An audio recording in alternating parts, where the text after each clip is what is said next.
4.2 thousand. I'll send one of our best drivers right away. 4.2 hours. Average hourly earnings annually up 3.8%, a little bit better than expected. Average hourly earnings month to month up 0.2%. The unemployment rate 4.4%. The unemployment rate 4.4%. The estimate was 4.3. Again, non-farm 119,000. The estimate was 50. Labor force participation rate 62.4%, and the U6 underemployment rate that came in at 8%. So again, those are the numbers. I'm going to dig into the report really quick here and see if there's any more detail in this report. Again, this is the month of September, so we're looking backwards just a little bit here, guys. But they are saying that we did see trending up employment, healthcare, food services, drinking places, social assistance. Job losses occurred in transportation and warehousing, and it's mentioning the government, although I'm seeing a small gain. I saw that gain here in the government report. So I'm going to send that back to you all for instant reaction. September numbers, of course, but still we have data, Maria, nonetheless. Now, Cheryl, I'd like to know about wage growth, which is what Stephanie wants to focus on, but I'm looking at a market that is strengthening in the face of these better than expected numbers. To me, this looks like a very strong report. This is a very strong jobs number at a time that people were questioning jobs strength here. Steve Moore, your reaction?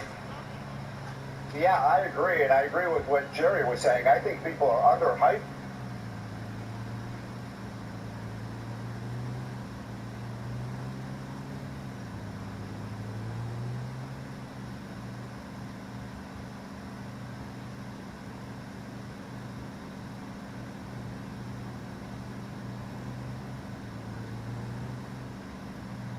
I got Somalians as neighbors, and I talked to one of them, and I asked them about this whole Somalian fraud that's going on in Minnesota. And one of the guys explained it to me this way. He said back in Somalia, a lot of them come from clans, and the Muslims have this thing where their spoils, even their Prophet Muhammad, whatever, he would go out and plunder people, and the spoils of war would be considered rightfully theirs. And whenever they would go to a place and they would subjugate the non-believers, they would put a tax on them. So he's like, the Somalians believe in Minnesota their plunder is rightfully theirs, and it's just a tax that the white people are paying for the Somalians, to, you know, for them, to the Muslims, to the non-believers. And so it doesn't compete to their Sharia law that they're practicing. And so this outrage, and so he explained this one little thing to me. He's like, in their religion, they're permitted to lie. So when you see all these Somalians in Minnesota, you know, being outrageous that their fraud is being exposed, he's like, they're permitted to lie, they're permitted to tax the non-believers, they're permitted to practice their Sharia law, they're permitted to plunder, because in their belief system, it is rightfully theirs. So they don't understand why all these people are upset about, you know, all this fraud that's going on, because they've been practicing all this stuff that they've been doing in Somalia. You know, they just brought their belief system here, and they do not understand why everyone's outraged. And, you know, so that's just, and I was like, well, that kind of makes sense. I guess if you raised up in one belief system, you went to another. No, it doesn't. It doesn't at all. And if I was to go over to Dubai, I would abide by Dubai laws. And in every book, including Christianity and the Bible, it indicates that, you know, you basically abide by the laws of the land. And so you're not going to sit here and convince me that they believe that stealing and defrauding and doing the wrong thing and hijacking money out of the pocketbooks of taxpayers is what they believe. That they're doing this because they just truly believe that this is their birthright. That, you know, coming over to America, which it didn't work over in Somalia, right? Because Somalia is a piece of trash country, just like the president of the United States of America called it in the first place. And then it translates over here to where y'all can do what y'all want to do when y'all want to do it with our tax dollars. They believe that it is their duty to lie, to not tell the truth, to plunder, to steal, and to finesse. and that they can do so as long as they believe. It's all up here. It's in your mind, baby. Believe. As long as you believe that it is yours, even if it's not, even if this is not the country that you were born in, originated in, whatsoever, it's okay as long as you believe it. And honestly, they act like they're entitled to be over here. They act like they were meant to be here. I've reviewed several videos of women that are Muslims and Somalians saying that they're going to visit their birthright city of Minnesota, Minneapolis. But let's assume for the sake of conversation that is true, that they truly believe in their heart, which I don't believe that they believe it, but let's assume that they believe it in their heart, and that's what their convictions and their religion or whatever it is. I've never seen a religious book say that it's okay to lie, pillage, steal, and plunder, but neither here nor there. Let's say that they believe this in their heart. Like I said before, it doesn't mean that we should let them get away with it. And this is one of the reasons why you can't let everybody come in and hijack your culture. This is why you don't have to be, accommodating to everybody's ways, because everybody's ways don't align with what we believe here in the United States of America.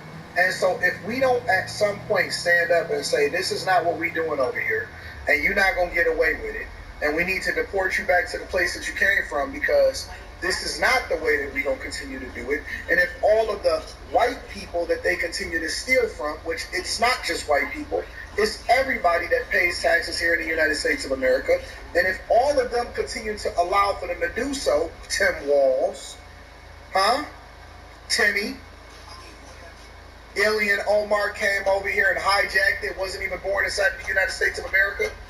If all of them could continue to do so, then what makes you think that we're going to ever get control of this shit when we just validate it? And then, you're upset why they're upset that you're marrying a 6-year-old. That's kind of been happening. So that's quite interesting. But here in Idaho, there's a very good Somali population, and three doors house from me, a Somalian family lives, and sometimes I would talk to them. So it's interesting. So here's what we've learned the last couple of days as American taxpayers, that you and I, who were born in this country, whose parents and grandparents built this country, fought in our wars, created our economy, we get to work our entire lives, our finger to the bone, break our backs, pay taxes. 50% of our income goes directly to the government. Then we're taxed on everything that we spend, property taxes and so on. So many taxes, you're ending up paying tens of thousands of dollars of taxes per year. That's millions of dollars of taxes for your life, many millions. And at the end of it, when you're all said and done, all those taxes go to the Quality Leering Center here, a Somali-run fraudulent business that has collected $8 million. That's crazy. In federal handouts for a fake Somali business run by people who hate you. People that should not be in this country, people that don't want to be American, they don't speak English. They're just here to literally commit fraud and to steal your entire life's work. Everything that you've committed to the Treasury, everything that you have paid in taxes, everything that's been taken and stolen from your family, your opportunity, your capacity to invest, all of it was funneled to the Quality Leering Center. They don't even have the dignity and respect to spell learning correctly. All of it went to this. How does that make you feel as a taxpayer? How does that make you feel? I'm pissed off. This is a black pill. This makes you think that the system is so rigged and so broken, and that we're suckers for being part of it. This is the biggest problem for the Trump administration right now. This is an existential crisis. How can you have a government built on lies and fraud? And how can you have people continue to think that that government works for them?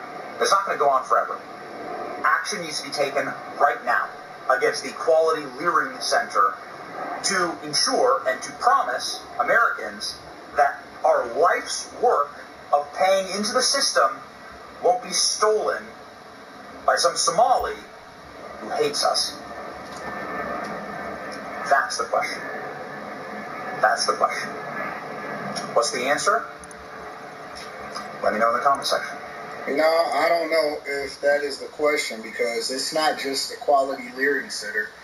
It's rampant throughout the entire Minneapolis and Minnesota area with multiple different types of businesses, including daycare. That's just a tip of the iceberg. And I'm also disappointed at all of these news outlets, these liberal news media outlets, that are choosing to try to I got nothing against recreational drug use. For a long period of my life, that was my #1 recreational activity. But when we have a bunch of shady guys around town marketing themselves as our official suppliers, we got an image problem. And that, my friend, is the only kind of problem that matters. I got Johan tracking down their distributor. In the meantime, go clean them up. Our patrons are just going to have to use an app and get it couriered in like every other civilized human being. Turning on notifications, see Henley 40% off the first order, 20% off the life. I love you. I appreciate